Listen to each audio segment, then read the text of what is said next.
Yes, it might still just be the beginning of October, but I am making my Christmas cake. This is something I do in plenty of time because it is a very, very rich fruit cake and it gets quite a lot of brandy put on it between now and Christmas. So it definitely is worth starting earlier rather than later. 2 months is about the sort of time that I normally do.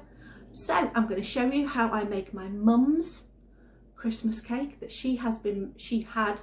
my mum's sadly no longer with us. She had taught me how to make and had been making for many years. And you will also get to see my cake tin, which is over 100 years old. It was my grandmother's and it went to my mum and then it came to me, and it is the tin that has always been used to make the Christmas cake. It is very traditional in our house. So let me show you how to make it. This is a really simple recipe. It is what my mum used to call the 8-ounce recipe. So you need 8 ounces of butter, 8 ounces of soft brown sugar. You can use dark or you can use light. This is the light one. And we're going to then add to that 4 eggs. And then it will be 8 ounces of flour, but that flour is split between 4 ounces of plain and 4 ounces of self-raising. So we're going to blend this together with my paddle attachment. Now, if you're making this by hand, good luck. You will have to beat it until it is absolutely light and creamy. And when you rub the butter in between your fingers, there will be no graininess in there whatsoever. So doing it on the mixer is a lot easier. I have done it by hand in the past.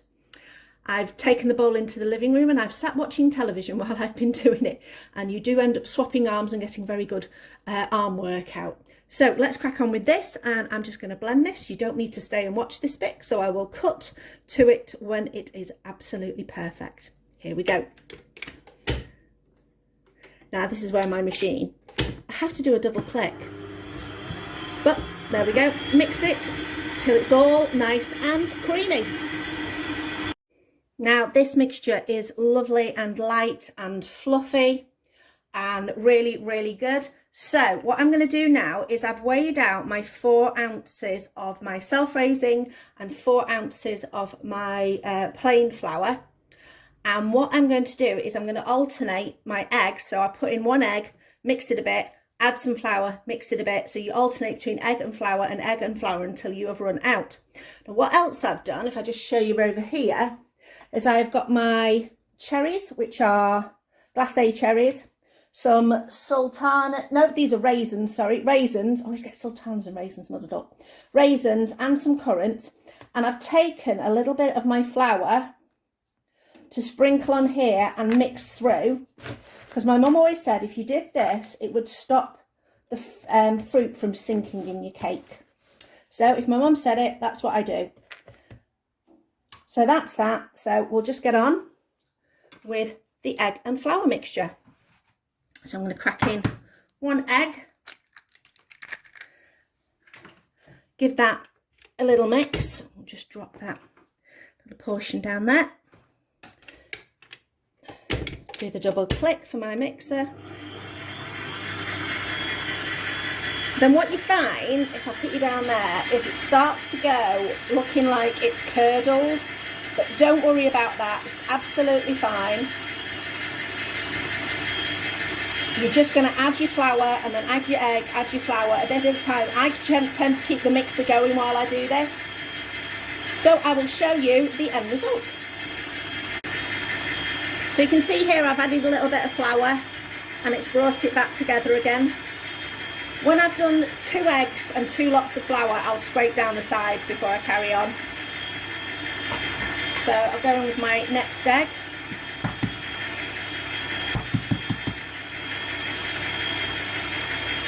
There we go. And then you'll see what happens once I add the flour. Turn it up a little bit, keep it going.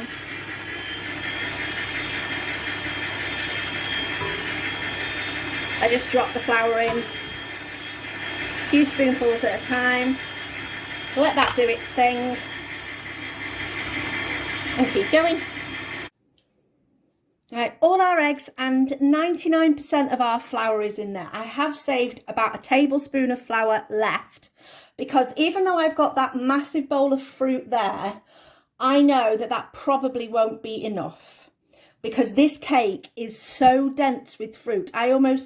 This mixture here is just like the glue that holds the fruit in place. So my mum's Christmas cake, it is a very, very, very dense fruit cake. There is so much fruit in this. Just wait and see how much we end up going in with.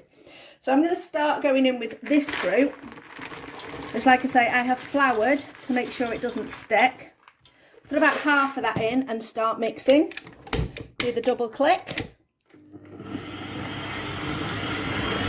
Not too fast because we don't want to break the fruit up.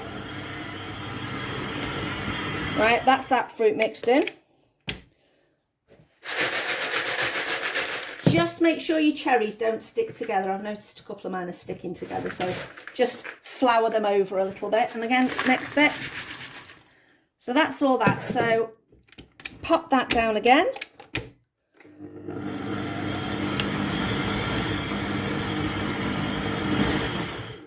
Yep. Now that, for most people, would be plenty of fruit. No, we're going to go in with more. So with that leftover flour, I'm going to get some more of our raisins and more currants. Probably more currants than raisins. So these are 500 gram bags that I have got. I'll show you over here. So we've got another 500 gram bag of currants going in. And a bit more of our flour. That's the last of our flour. If you do end up using a little bit extra flour, absolutely fine. Just don't go too overboard. I'm going to go in with the raisins as well.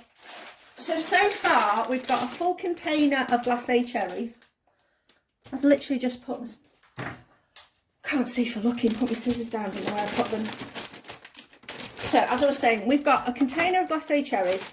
And this is about 2 kilos of fruit. So that is, like I say, it is a rich, rich, rich fruit cake. If you wanted to stop now, that is absolutely fine.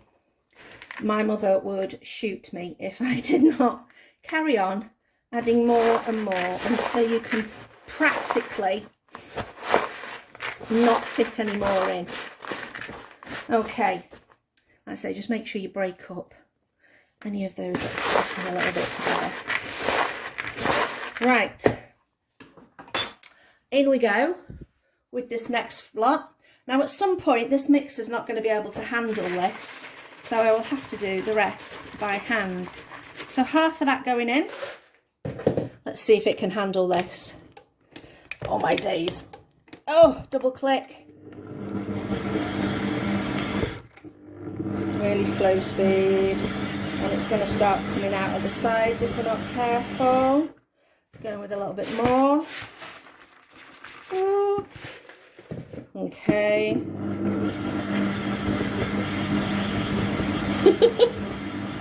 This is risking it. Okay, last bit.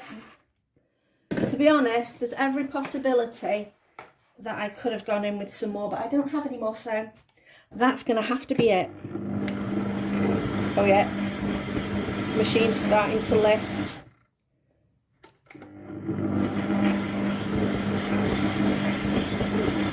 That'll do. Oh, okie dokie. So the next part of this task, we're going to leave this to just sit where it is for a minute. The next part of this task is we are going to get our cake tin. Let me show you this cake tin. Right, this is my mum's grandmother's cake tin. It is a Progress cake tin. Like I say, my gran was born around about 1913, I think. And I think she'd been given it as well. So it is very old. It is a little bit, you know, well used, let's say. The bottom does come out. Let me show you. The bottom does come out.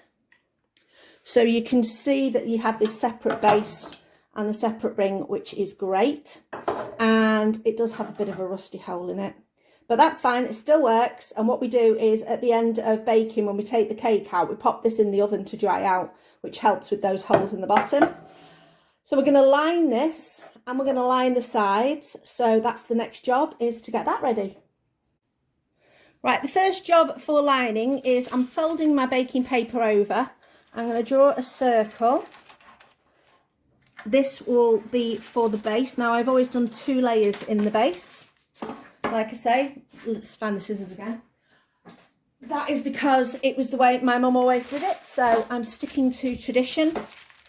So we'll get that. And we will just cut out these 2 circles.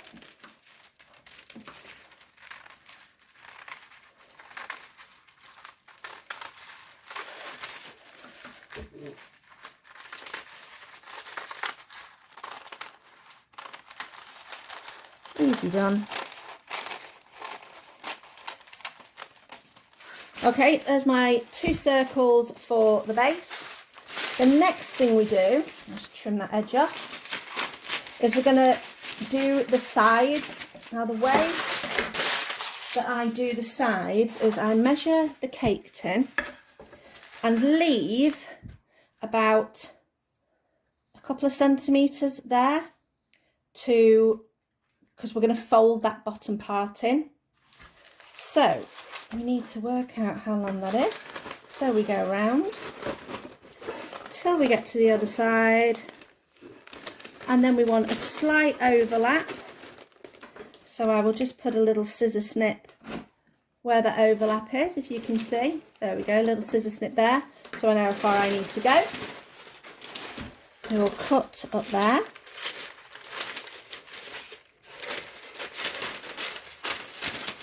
Move that one out of the way.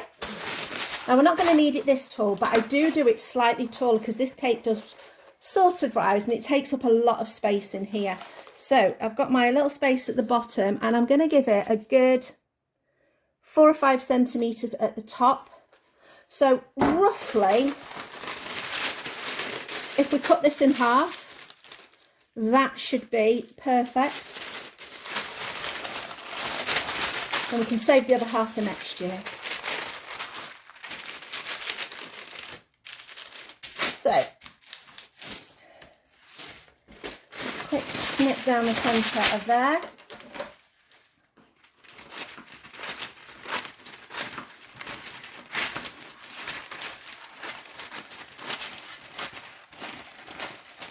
Okay, that's that other half done.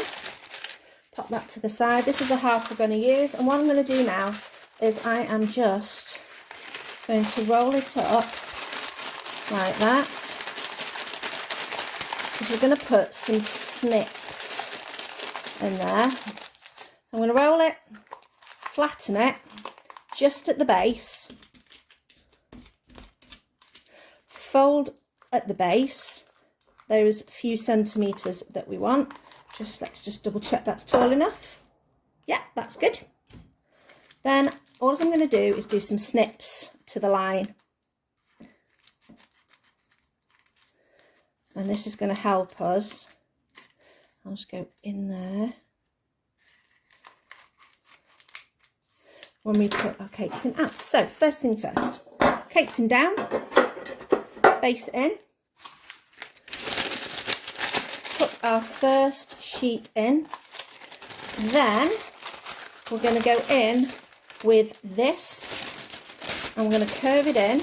This is the tricky bit, the fiddly tricky bit, which I hope you can see. Okay, so as I'm putting this in, I'm just going to press down those little edges, keep going round until you are completely in. I will show you an above view once I've got it all in.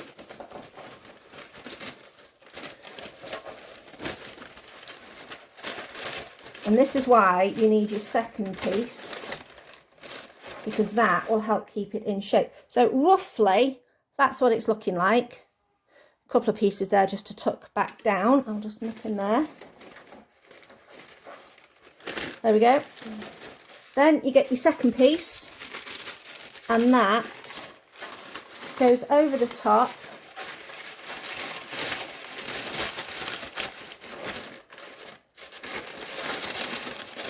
There we go. A bit awkward, but once we get the cake mixture in there, it will weigh it down. So that is in there, and we're going to start popping our cake mix in. Right, let's start dropping this cake mixture in.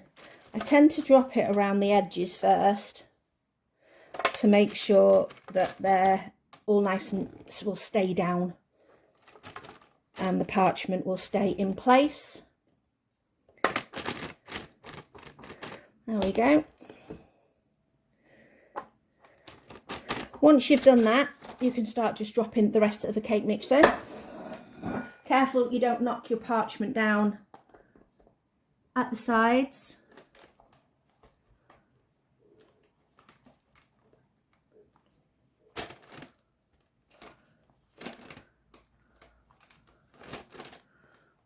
Okay, let's move it around. This, you have to press it down.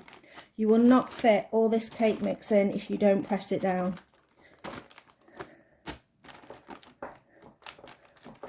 There we go, keep going.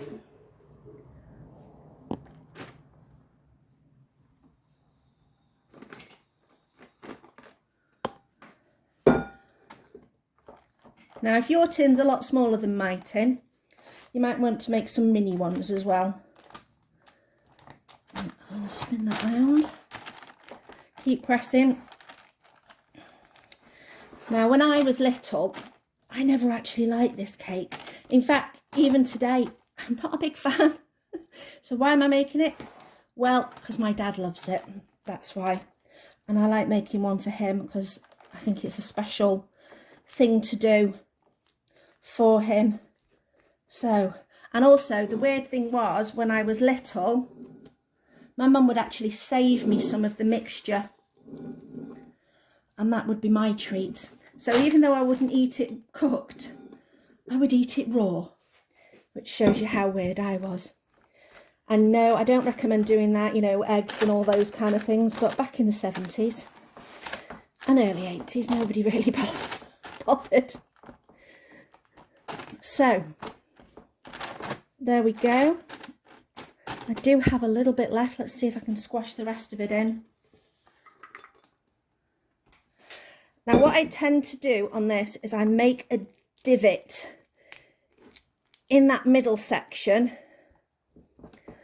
and have the sides slightly higher, because that middle bit will rise slightly. Not a lot, but just a little bit. So that is all done and dusted. Let's get those last ones in. There we go. Now this goes into the oven at gas mark 1. I will put at the bottom of the screen what that is in every other temperature that you can think of. Now the next thing we do on this, now I don't know whether this will be the same on your cake tin, but this is what I've always done on this cake tin, is we wrap it in brown paper. Because this is going to go in the oven for a good 4 or 5, no, I'm going to say 5 hours, if not more. So we wrap it in a double layer of paper. So this is just some spare paper I've got. I don't have enough to wrap it consistently, so I'm going to use a couple of sheets. So that's my first one. I've double layered it because it's quite thin. There's my next one. Let's see if that will create enough of a wrap. Oh, look at that, just. Yes. So I'm going to get some string, go round this. This is probably a 2-person job, but Chris isn't here, so I'm going to give it a go on my own. You could tape it. There we go. This is where you watch me make all sorts of mess of doing this. No, I think I've done it. Let's just make sure everything's nice and flat down. Pull down at the sides. Not bad. Okay. I might go back round again just to be doubly sure. And tie that in a nice bow. And there we go. That is my mum's Christmas cake, and I'm going to go and stick it in the oven. And I'll be back. What time is it now? It's about 12:30. I'll be back probably at about 5:30. I was slightly wrong on the temperature. It's 1.5 gas. I don't know if you can see this. It probably doesn't come up very well. I wrote in here Christmas cake in this book years ago where the oven temperature is. So it's 1.5 gas, 125 fan oven, about 285 F and 145 C if you don't have a fan oven. So it's about what would be described as a cool oven. So this book's really rather useful. I got this years ago. This is the Food and Drink Cookbook. It's looking a bit tatty and a bit grubby, but I've had it for probably about 20 years and it's been very useful for me for things like that. So there we go. Those are the temperatures. Right, we are on the next day. The cake was in the oven for just shy of 5 hours. I've let it completely cool. I'm going to turn it out now. The way I turn it out is I turn it out onto the lid of the tin that I'm going to keep it in. So there we go. Because there's no way I can drop this inside there and get it out easily. The first layer comes off really easily, and then all you've got to do is get in and peel off this next layer, which is the more awkward spot. Just make sure you get every part of it. The house smelt very Christmassy yesterday. It smelt really lovely. That's one of the nice things about doing this. So then you go in with your, making sure you get all these little tiny bits. And then peel off your final base. And there we go. There is the Christmas cake. Like I say, it is a very, very rich, dark fruit cake. If you look there, you can see all the fruit all the way through. Looking amazing. So the next job for me with this over the next couple of months is basically once a week, I'll come in, I will brush the top of this with some brandy, and then I will let it soak in. The next week, I will turn it over and brush in the bottom layer, and I'll alternate brushing each week, top, then bottom, and top, then bottom, and just keep turning it over until I am ready to finish it off. Now, I'm not sure whether I'm going to ice this or not. In the past, I have done a layer of marzipan and then either a ready roll layer of icing, or my mum used to do the icing where you mixed egg white and I think it was glycerin in with the icing sugar, and then she'd create these peaks that eventually would go really stiff, and then she'd decorate it with little bits on top of there. I'm going to ask my dad, see what he wants, see if he wants it decorated or not. If he does, I will do a video on my decoration. If not, that will be it. So there is the Christmas cake all done and dusted. Finally finished. Easy to do, just takes a little bit of time at the beginning, but the most time consuming part is just making sure you've got enough time in the day to keep it in the oven for long enough. And that's our Christmas cake recipe done. And like I said, I'll just think about doing the brandy over the next couple of months. And this Christmas cake, once it is done, you will start eating it at Christmas, and it, because of the amount of sugar that's in it and also the amount of brandy that's in it, it will last for ages. It will last for months. Not that it ever does, because my dad normally ends up demolishing it within I'm not going to say a few weeks, I'm going to say maybe 6 or 7 weeks. I'll have a piece, a very thin slice, because it is so rich. You're not going to have a great big chunk of it. But there we go. There's our Christmas cake recipe done. I know it's a bit early, but there you go. These things need to be done to be able to get all that brandy going in there. Thank you for watching. Please do the liking and the subscribing. Let's beat that YouTube algorithm. We are up to, I think, about 660 subscribers, which is fantastic. And I really love and appreciate all of you who comment. Thank you to those people who have asked me how I'm doing with my sciatica. It's getting better. It's still there. It's still annoying, but I am still taking the tablets. I'm doing my very, very best. Thanks for watching, and I will see you next time.